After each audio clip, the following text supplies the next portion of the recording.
The great universalist heresy was that the nature of God is love. This love, embedded in the fabric of the universe, was strong, nurturing, inclusive. It would not let go of anyone, ever. Grounded in this love, universalists rejected any ideas of an afterlife that ultimately separated humankind into the saved and the damned. Instead, with salvation as a given, the locus of religiosity became this world, rather than the next among these people. We affirm the power of love to heal what is broken, to hold us together across pluralities of diverse religious practices and beliefs, to hold us when things fall apart, to grow our capacities, and to guide us as we return again and again in our families and communities to side with love. And now, please stand as we do our opening hymn for the morning. Morning has come.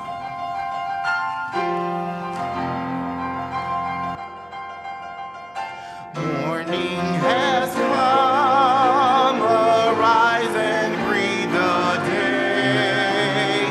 Dance with joy and sing a song of gladness. The light of hope here shines upon each face. May it bring faith to guide our journey home.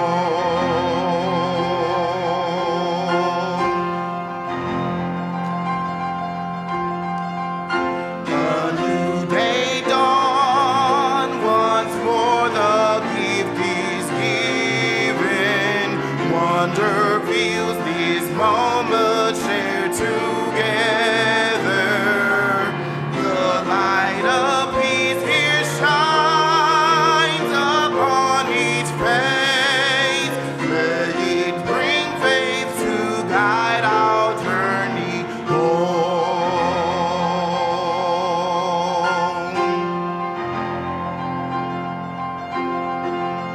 Open our life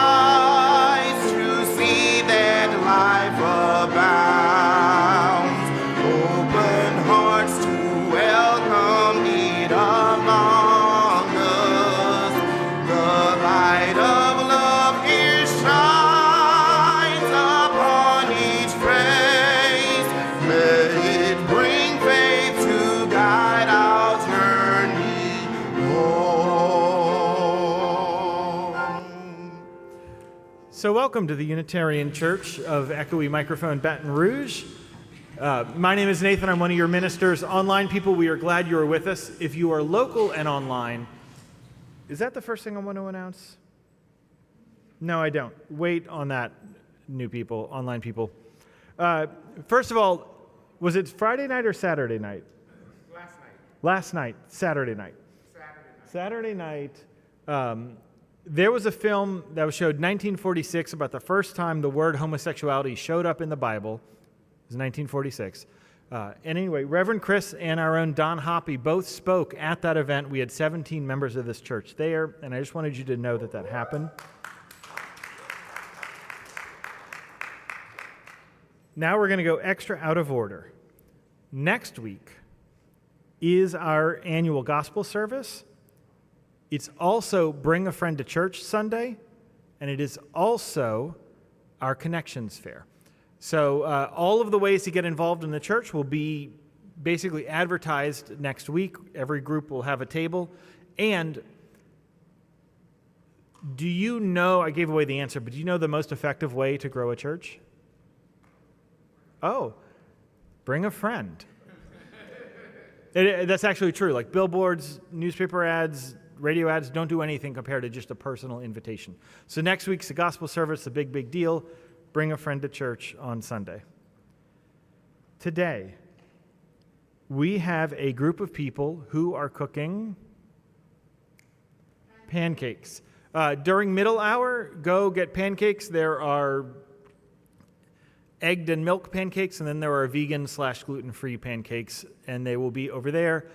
This is a fundraiser. If you feel these pancakes are worth $100, put a $100 bill in the basket. If they're only worth $1, put a $5 bill so they feel good about them. Really, we want this to be accessible to everybody, so whatever the amount you can offer is great, and there will be a little tag to scan if you want to be a 21st century person and pay over the internet. You're welcome to do that too. Also, during middle hour today, we have online people. You're not seeing this, but there's little slides up there. Pledges for wedges. The stewardship team is going to field the weirdest questions you could ever ask them about where your money goes in terms of these wedges. That is going to be in room 6. In room 7 is the social justice team's discussion on voting, or their sub-team on voting. And all during middle hour, there will be pancakes to be had for everybody. Here's the other thing. Don't put it up yet. We have a thing that we are doing in October, and it was something that we've worked on for a while. It was an idea of some of the generosity team. You may not know this, but right now is a very tough time in the state of Louisiana if you are LGBT.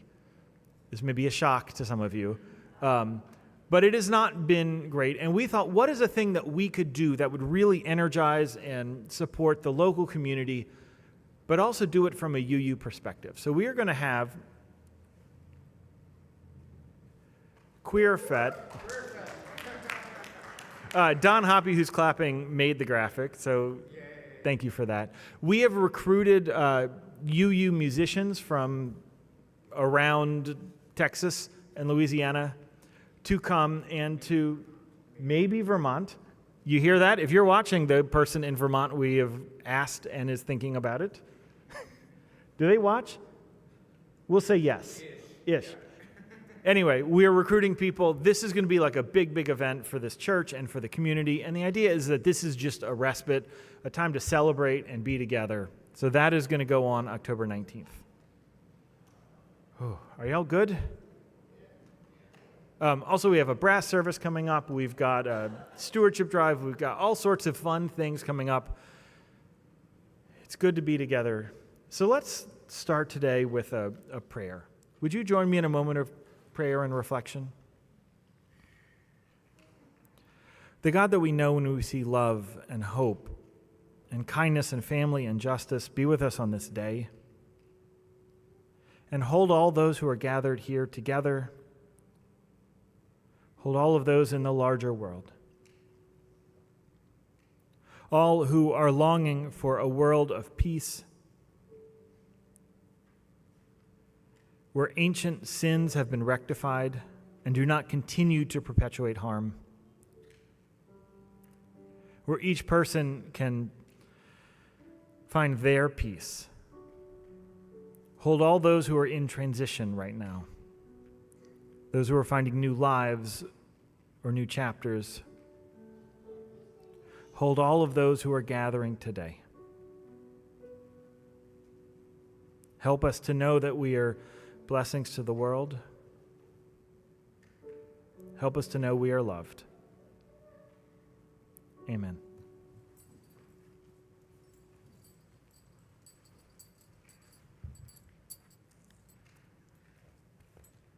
The sharing of stones ritual here at the Unitarian Church of Baton Rouge is a time in our service where we take pause. We take pause to come forth to share stones as we honor the joys and sorrows of our lives with this community. Visitors, please feel welcome to take part in this ritual. Those who gather are also invited to sign cards for members of the congregation at our congregational care table out in the reception area here to my left, your right. There are a few cards to sign today. We have one card of condolence to share with Mikey Walsh and her family on the passing of her father, Mickey Walsh. Gentle reminders that next Saturday, at 11 a.m., we will be having Terry Teakle's Celebration of Life service here in our sanctuary. Also that afternoon at 2 p.m. at the Episcopal Church, Reverend Nathan has been invited to share in the worship there in honoring the life of Herb Dyer. We continue to send our healing thoughts to Vicki Berry as she continues her cancer treatment, also sending continued support for her husband, Paul, as they engage this trying time. Those who would like to take part in this ritual, please come forth, lining up on the east or west wall of the sanctuary, or if the middle aisles are more comfortable for you, please do so. Our online visitors and guests and people who come regularly online, please place your stone to share in our chat box there. Our sharing of stones ritual.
Let us say together our chalice lighting words. With hope to make this a better world, we light this flame. Its light is a symbol of the power of love.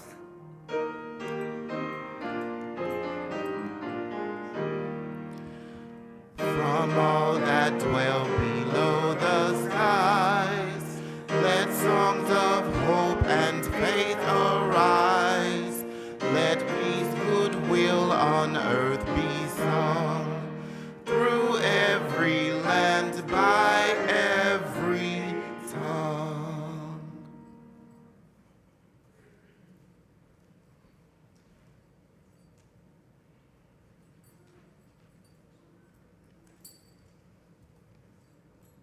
Glasses.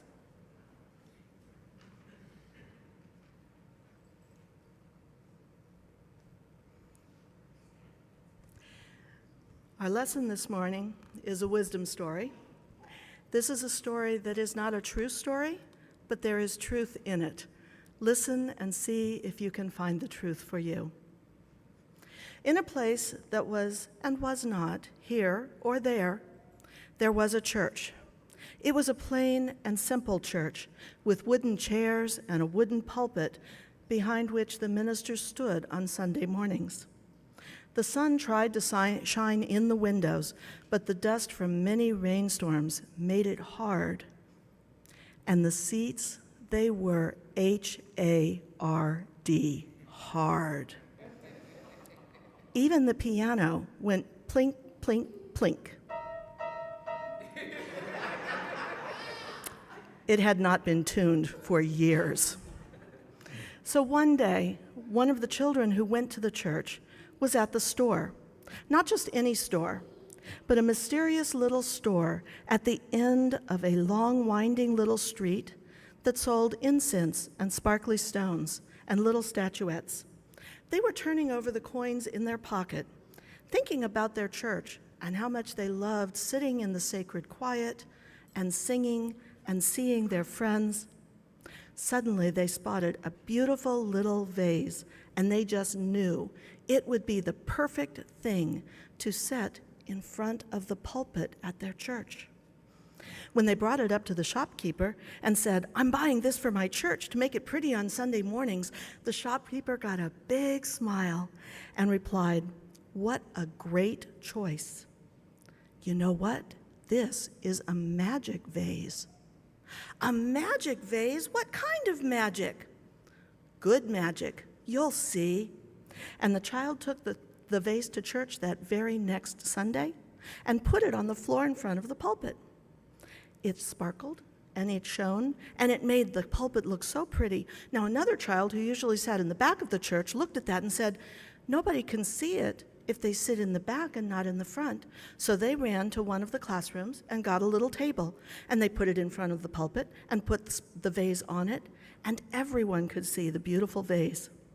Other children ran and got flowers from the garden and put them in the vase, and the whole area around the pulpit looked beautiful. The people loved their little church. But as they were singing, the piano still went plink, plink, plink. The sun, no matter how brightly it shone, only sort of brightened up the sanctuary. And even though the people loved their church, the seats were still, say it with me, H-A-R-D, hard. But that afternoon, inspired by the beautiful flowers in the magic vase, some of the people brought brushes and sponges and buckets and ladders and washed the windows that afternoon. A group of retired people decided to get together that week and make cushions for the chairs. And someone offered to pay for the piano tuner to come that very week. And the next Sunday, the little church sparkled and shone.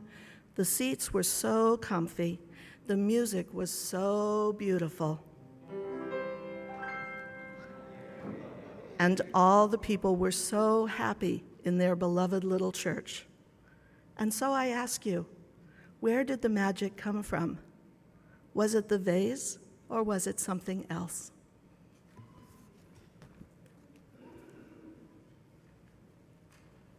I invite you to... Is this one good? No. It's on. All right.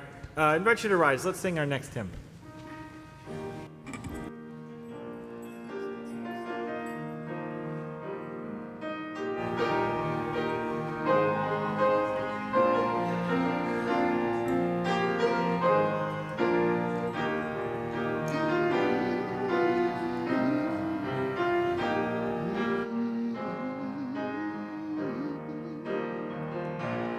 We are here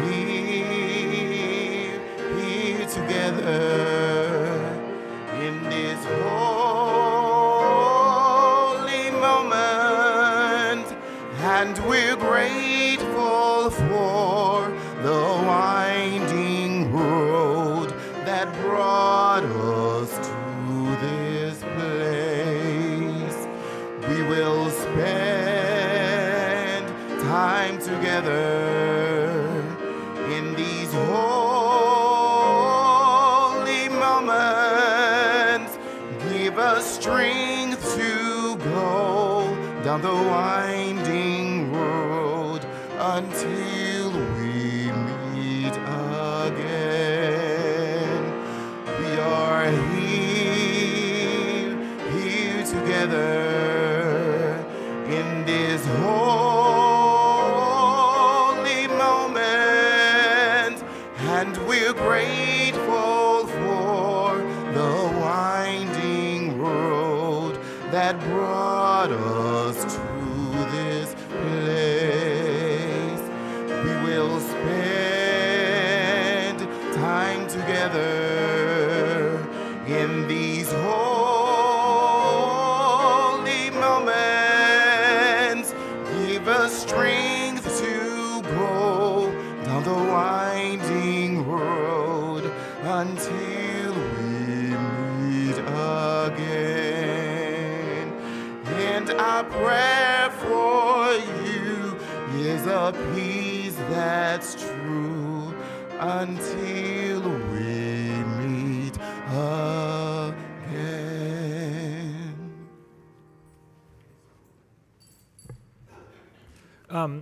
In-person people, forgive me for a second, but online people especially forgive me. Test? Can you, test? No? Nothing? Brian, can you bring the second mic down during the offering? And then, good. You didn't see that. I was in my internship back in 2011. I don't know that I would identify that I was depressed, but I was definitely living under the struggles of basically the experience of living in Washington, D.C. Every day I would wake up and I would have a 20-minute walk to the metro that took an hour on the metro to get to the city where I did my internship, and then it was a 20-minute walk to my internship. I can only tell the story a little bit longer because then it's going to be I had to walk uphill both to school in the snow. But it was a lot of walking, and I would often do this alone because my wife woke up before me, even though I woke up at 5:30 so she could get to her work. We only had 2 friends in the city, both of whom we knew from back in high school and college and church. And we also, because DC has such a working culture, where you just work all of the time, we did not see them very often. Seminary did not need to be this way, but too much of the idea in seminary is that you need to break the person down so you can build up the minister. I was in the depths of that process. The concept is that ministry is a lonely profession.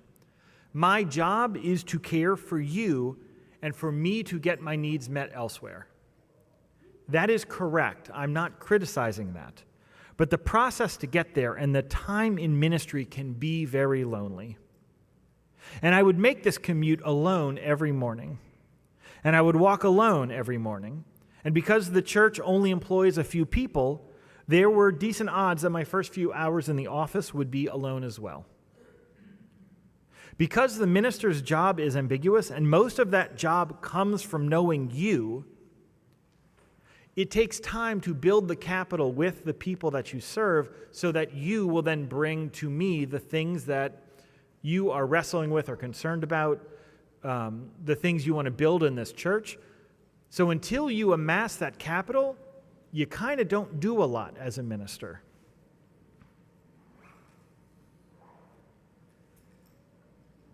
And so which means a lot of my early days of my internship were spent with me sitting at a desk, reading books, checking my non-existent emails, and waiting for ministry to happen.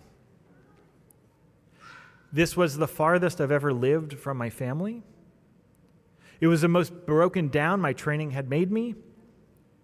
And I did not have the same collegial support, friend support, or any of the or family support, or any of the other elements I had before this internship or after. Now, these next 2 paragraphs are out of chronology of this example, but I think it's illustrative to the feeling, so pretend the chronology still works. Good? No? Okay, good. This was the year that I had to skip Thanksgiving and Christmas because I didn't have the money to come home, and also because interns usually get the less desirable Sundays in the church. I spent Christmas morning leading worship for all 12 people who came, and then I went back to my tiny basement efficiency, which only had 2 windows that overlooked 2 garbage cans. I had a goal to stave off my holiday homesickness. I was dedicated to cook the exact same foods I knew the rest of my family was eating that day.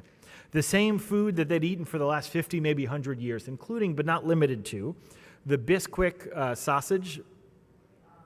Yeah, all right. Little balls of very processed food.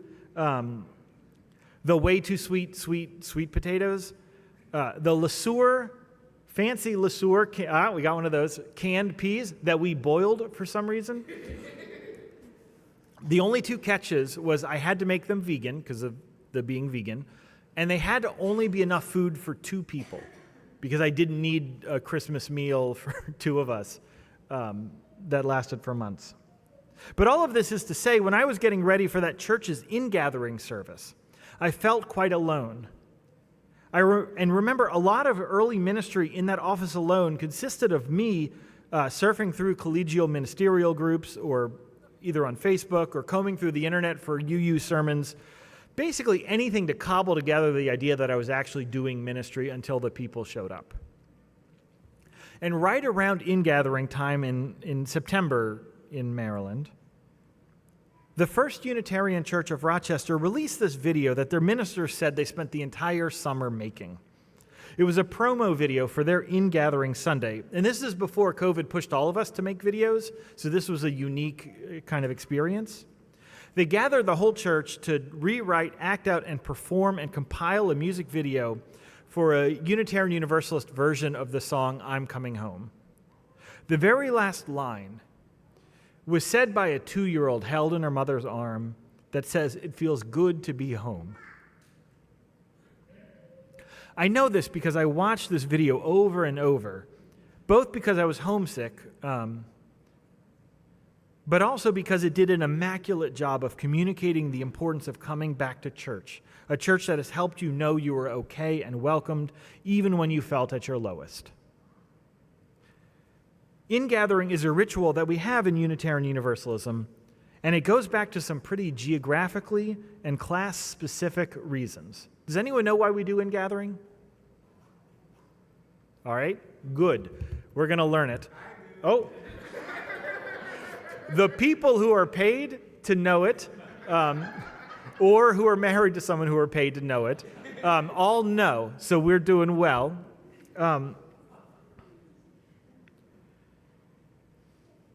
Specifically, we have ingathering because in Boston and Massachusetts, the church is closed down in the summer.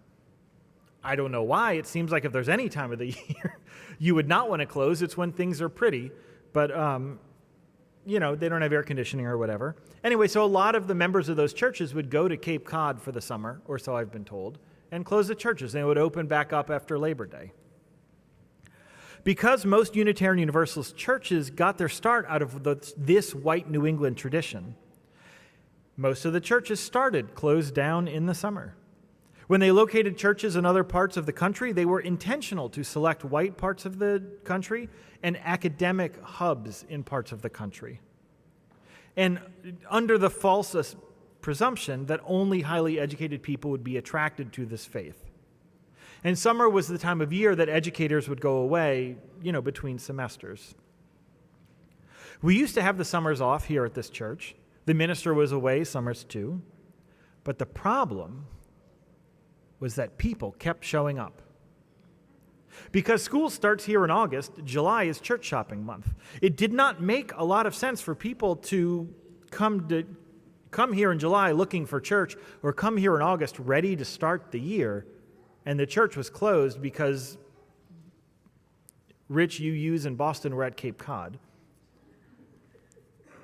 But today we celebrate ingathering as a marker of the beginning of the new year. It's an intentional transition. It's a time for us to acknowledge that we are all a year older, we are all going to a new grade or a new stage of life. It's an acknowledgement that all of us have a desire to come home and to name and to hope that this church can be a home for you, that it can be a blessing for you. The theological theme that we are bringing to you is having love at the center. I toyed with sharing with you scriptures about how love and God are synonyms, or the idea that there is a divine love driving all that we do from before birth through after death. And as we gather as a weary, broken, exhausted people, especially because, and I wrote this before the weather decided it would be October instead of August, but worn down from this oppressive summer that we experience every year, we gather together with the promise that we will always have love at our center. So the return concept of ingathering and of home and the litmus test that I hope you could use every time something is difficult is to ask, what does God call us to do? And since I know not everyone here believes in God, and for me, I need a more clear description of God, what is the more kind and loving thing asking for us as a response? So what are we going to do in a little while? So what we're going to do in a little while is talk about the blessing that you are.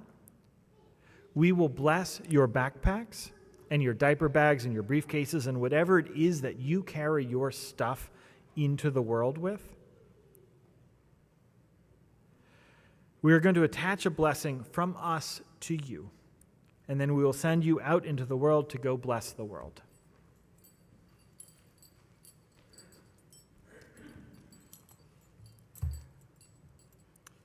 This church shares generously of its resources.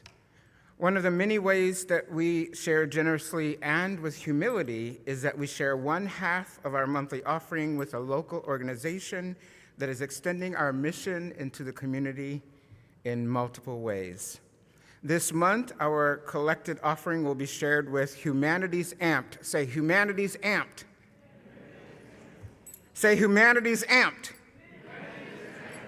According to its website, Destiny Cooper and Anna West began Humanities Amped in 2014 with one class of 25 students. Today, they are in residence at Terra High School, which is just here to my left. It's a public school here in the east part of East Baton Rouge Parish School System, serving students, educators, and community members. Their vision is to create a dynamic community of lifelong learners and innovative civic leaders, and it's their mission to model and share transformative educational practices that result in people's power, say people's power, to shape their world. They do their robust programming both within the schools and in our community. Visitors, please feel no obligation to give. We at this church are building our financial giving as a spiritual practice, extending our values into the community in yet other ways.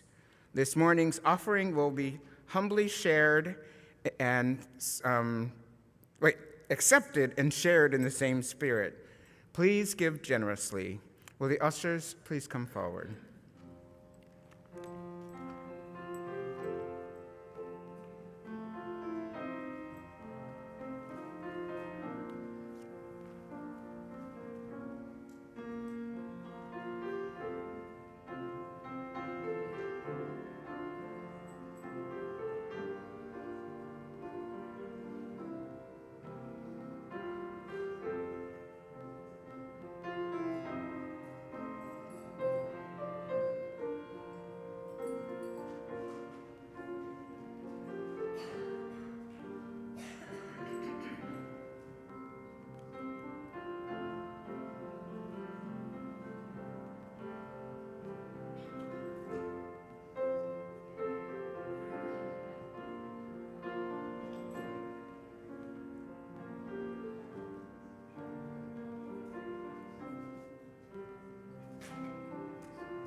Our first reading is by Dr. Glenn Thomas Rideout, and its title is God is No Noun.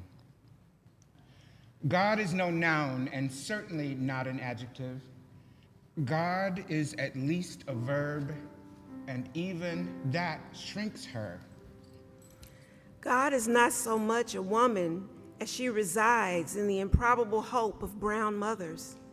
God is not so much a man as he is at work in the memory of my grandfather's laugh. God is not trans. God swims in the tears of the one who sees her real self at long last in the bathroom mirror. God is not black, neither is he white. God is waiting in the contradiction of songs from slave shacks, and I have seen God in the alabaster smiles of children at play.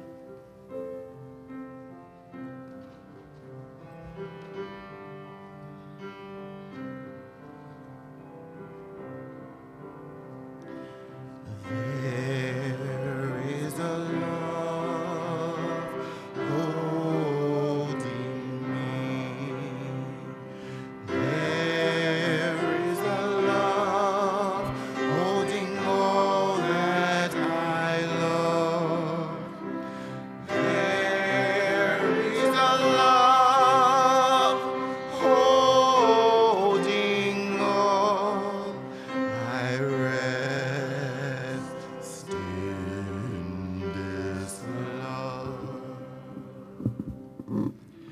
We're getting Michelangelo all wrong. God is not the bearded one surrounded by angels floating over the Sistine. He is not Adam with his muscled back pressing the earth. No. God is the closing inch of space between their reaching fingers. Don't believe for a moment that God is Catholic. For God's sake, he isn't even human. Have you heard the wood thrush?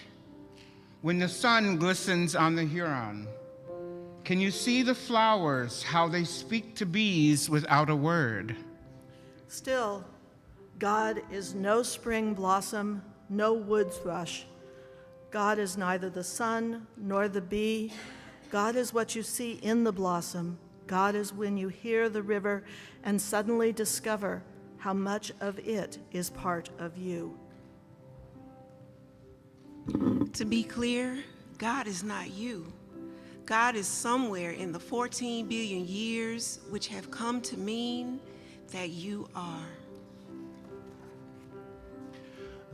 There is a love holding me.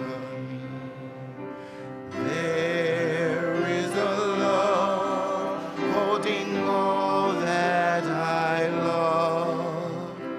There is a love holding all I rest in this love.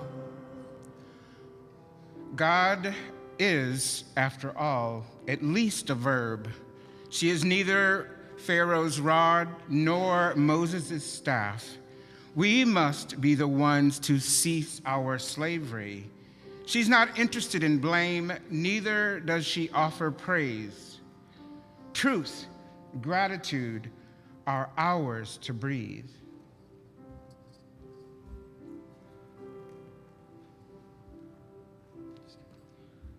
She will not have your answers. She's too large for answers. She dances too wildly to be fastened to them. And answers are nouns anyway. God is at least a verb, twirling in the radiant reds of spring blossoms, singing in the rare silences between rapid opinions, attending the tears of dark-skinned deaths, learning in tiny alabaster smiles. God is waiting in the space between fingers that might connect. He is waiting for us to stop naming her. She is waiting for us to see all of him. God is waiting to be unshrunk. There is a love holding us. There is a love holding all that we love. There is a love holding all we rest in this love.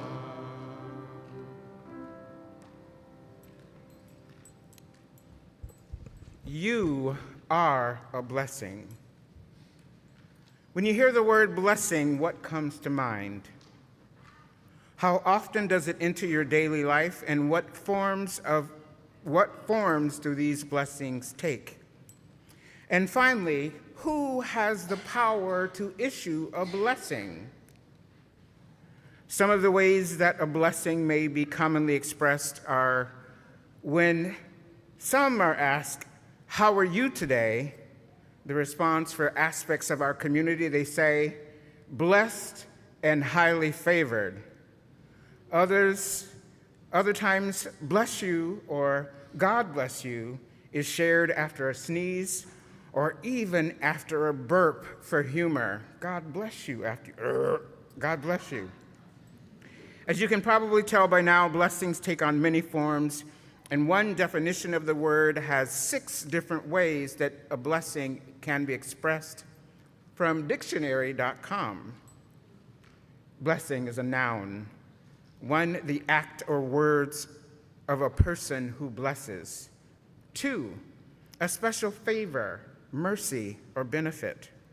Three, a favor or gift bestowed by God, thereby bringing happiness. Four, the invoking of God's favor upon a person.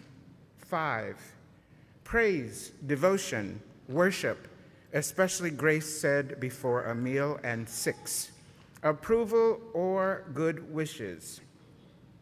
As we are here for our annual ingathering service and will soon be engaging in our blessing of the backpack ritual, again the question, who has the power to issue a blessing? This is not a trick question, but one of great importance, especially now in our social, political, and cultural climates. For I believe each and every one of us has the power to give blessings and to be a blessing in large and small ways.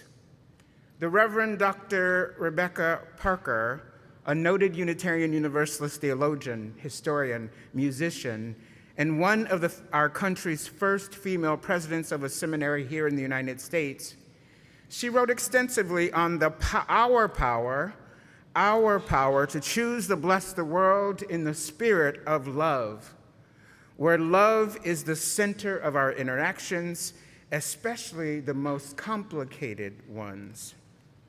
Yes, there are those among us who believe their blessings come from God, and each of us, all of us, have the power to be a blessing in our own lives, in the lives of others, and in our communities. Of course, there are those such as ministers, chaplains, directors of religious education who go through more formal training on how to welcome babies, to share words for weddings, for those who have passed, for those going through health challenges. They have the power to bless homes, pets, and other special occasions. And again, each of us has the power to be a blessing to ourselves, each other, and the world as we journey through our lives. May we choose to bless ourselves with gentleness, rest when and as needed, each other and the world. As we keep on, say keep on, keeping on. As we keep on, keeping on. Amen. Amen.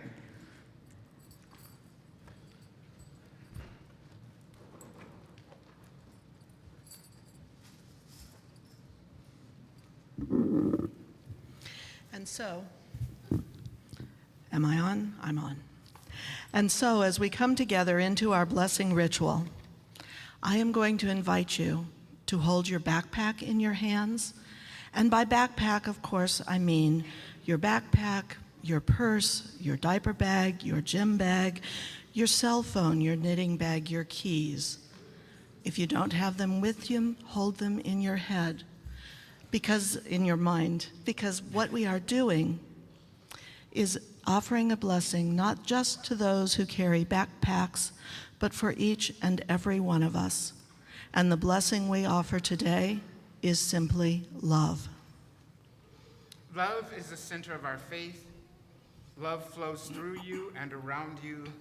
Love is the power that holds us together. Love is what we do. Love makes us strong. You might say that love is our superpower. And here is one blessing of being in it, and here is one of the blessings of being in a church community. We don't have to do any of this alone. Love is at the center of all that we do. These little tags are not the blessing. They are the tangible reminder of this blessing from your church community that you are whole. You are holy. Love flows through you and all around you. You are love and you are loved. When you hold this little tag in your hand, may you remember all these things. May you be reminded that you are committed, when you hold it in your hand, you are connected to many people. that you are in fact surrounded by love, and may it bring you joy and peace. Amen, and may it be so. And now we invite you forward, either along the west or the east wall. We're going to have two teams.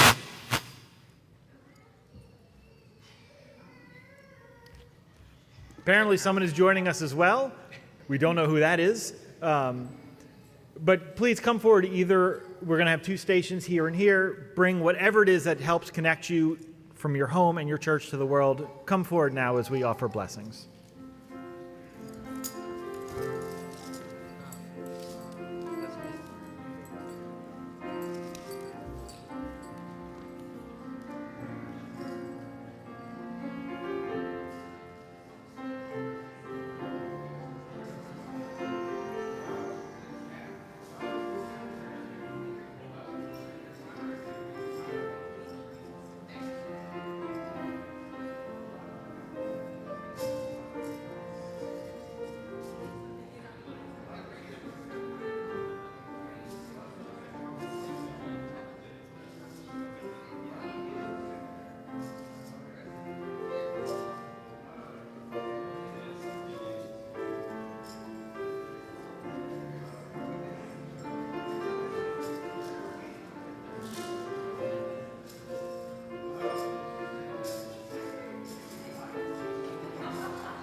Keep playing just for a second. Is there anyone who would like us to come to you and bring you one? Online folks, we neglected to tell you to put yours in front of us. If you would email any of us, you can find that on the website. We will mail you one of these. We bless your backpacks or whatever it is you have as well. Thank you.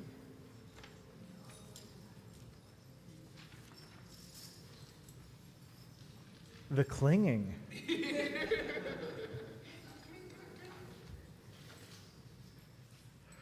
The first few months of my time in college, I hadn't yet found my people, so to speak. I remember this thought like it was yesterday. It was the first cool day of the year. See, I'm filling the sermon full of things that will make it not summer anymore. I have a little lie that I tell myself that summer ends when football season starts, and the first preseason game of the Saints was yesterday. We're done. We've made it through, everyone. It's not my fault that the cool fronts have not come yet. Whatever, we're in fall now. Good? But this was, in this story, the first cool day of the year. I think a cold front had pushed through the night before. I was sitting outside of Highland Coffees, right outside of LSU, and there was a group gathering. I don't remember if it was the first meeting of an environmental group or of Amnesty International. And at the time, I didn't yet know that in a year, these sort of LSU activists would become my people. But on that night, I was tentatively and awkwardly sitting on the grass outside of that coffee shop, listening in on that meeting. And I felt that cold air, and I recognized what my family was probably doing that day. I am the oldest of 4. When I was a freshman in college, my sister was just 8 years old. I knew that they had just finished soccer practice. I knew that they had just come back into their home where they felt warm again, and I knew that they were eating chili. The same chili that my mom made every time we had soccer practice that involved cans of tomatoes that were way too big somehow. I've never found cans with tomatoes this big.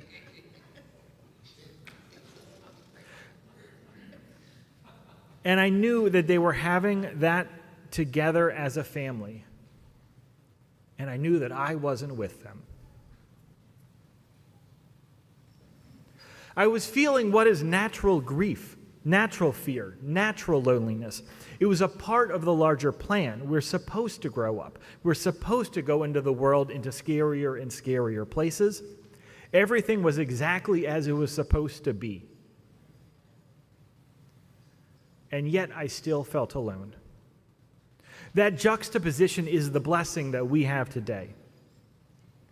I was lucky enough that I had loving parents and loving siblings and a family structure that centered love enough to send me out into the world sturdy enough and healthy enough so that I could go and try and bless the world. I got lucky with my family. Not every parent is capable or privileged or willing enough to have a home that centers love. This church is a laboratory. It's the one where we test out over and over how to build beloved community. My hope is that this church can be a home for you. It can be the place you come back to. It can be the place that you miss when you are away. It can be that place that reminds you of how worthy of love you are. This place can be your coming home. Right now, the world is hard. Right now, the state of things are challenging. Right now, many of you are not as safe as you deserve to be. And yet, this church is here for you, and we will be here for you. We will feed you and sustain you so that you can go out into the world and bless other people. You're not just taking a blessed backpack into the schools. You are being reminded over and over that the center of what we do is love. The most important message on these is actually on the back, and it's logistical. Online people, the front says love is the center. The back says, if lost, return to the Unitarian Church of Baton Rouge. But here's the trick, the non-theological emotional trick. If you lose your stuff and someone finds it, they could send it here, and then you would know where to get it. And also the theological stuff about if you're lost, you can come here. You are being reminded that there is nothing more important than the love for all people.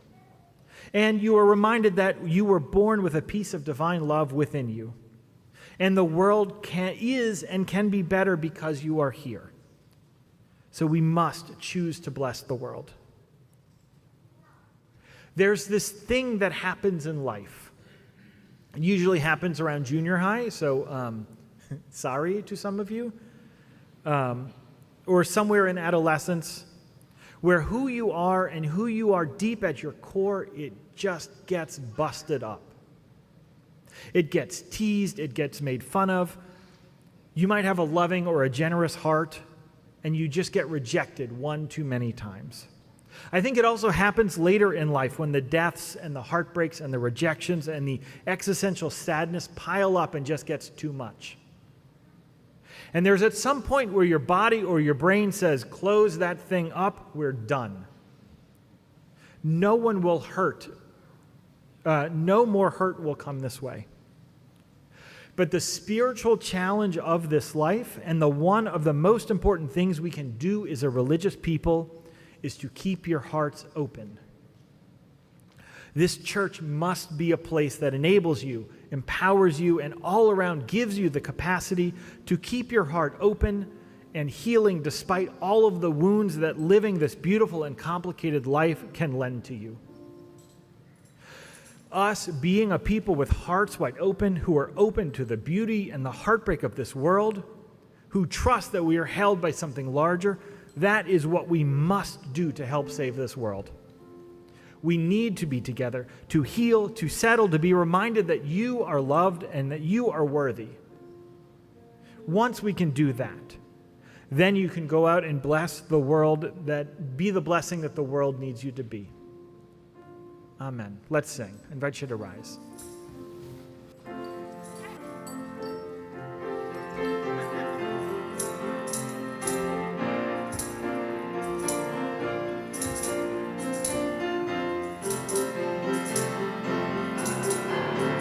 Keep your heart wide open, though the